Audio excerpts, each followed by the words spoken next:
Et coucou, donc comme je vous ai dit la dernière fois, il y avait une deuxième technique donc pour améliorer l'iris de son œil. Donc la première technique que je vous ai montré, c'était tout simplement peindre par-dessus avec le stylet ou votre souris. Donc on prend un brush, le plus fin, et on dessine dessus. Deuxième technique, c'est une technique un petit peu barbare, mais moi j'aime bien. Ça fait un petit peu changer de style. C'est pas compliqué. Bon déjà, je prends la même photo que j'ai prise la dernière fois, j'ai juste retourné histoire de. Donc ce que vous faites, c'est que vous allez sur internet. Et à partir de là, vous tapez lentille de contact. Voilà. Et là, vous prenez celle qui vous plaît. Donc moi, celle que j'ai prise, c'est celle-là. Juste pour le tuto. Donc ce que vous faites, c'est que déjà, vous la copiez ou la collez sur votre photo. À partir de là, moi ce que je vais faire, c'est que je vais essayer de garder la même couleur que l'iris que j'ai en dessous. Puis on va garder aussi la même dimension. Donc on va redimensionner à peu près. J'ai plus vraiment de pile dans mon stylet en fait. Bon, donc on va quand même se démerder. Donc on va leur dimensionner à peu près à la même taille que l'œil qui est en dessous, enfin que l'iris. Donc là, moi ça me convient.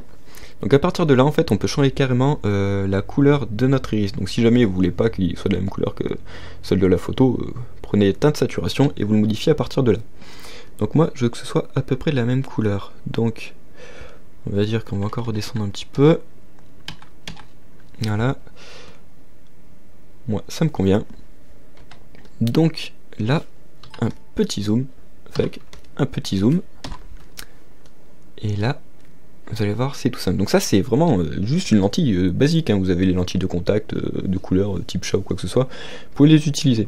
Personnellement, j'ai déjà utilisé les lentilles de serpent sur une de mes photos. Ça avait super bien rendu. Je vous la montrerai pas là, mais bon.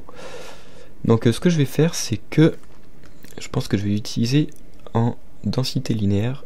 C'est ce qui rentrera le mieux à mon goût. On va prendre... Ouais, on va prendre celui-là. Donc on va encore un petit peu la rétrécir. Hop. Ok, ça devrait le faire.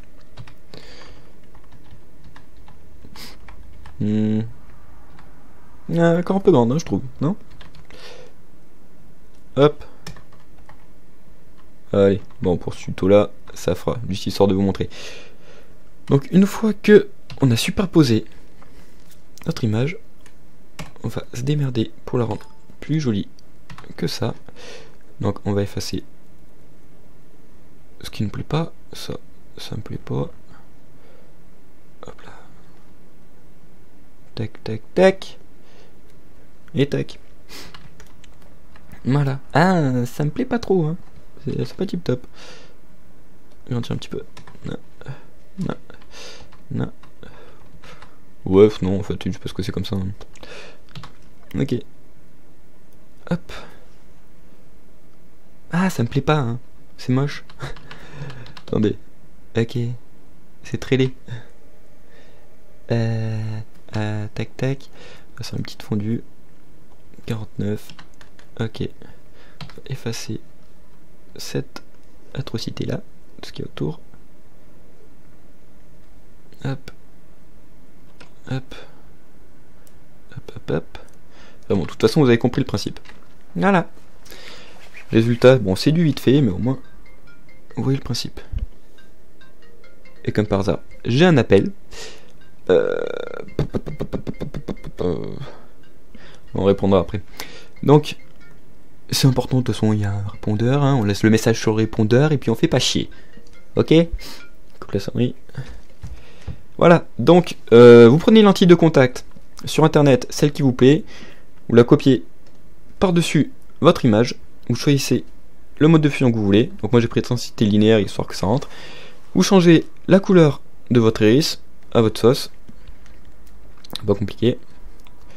Voilà, l'exposition, pareil, exposition, bam, là vous changez la luminosité, ok, je vais mettre comme ça parce que j'aime bien,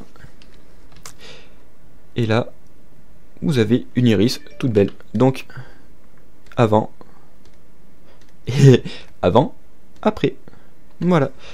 Bon, j'espère que cette deuxième technique vous a plu, vous avez vu, c'est tout simple, hein, puis, voilà, n'hésitez pas à mettre un j'aime ou à vous abonner, et je vous dis, à bientôt.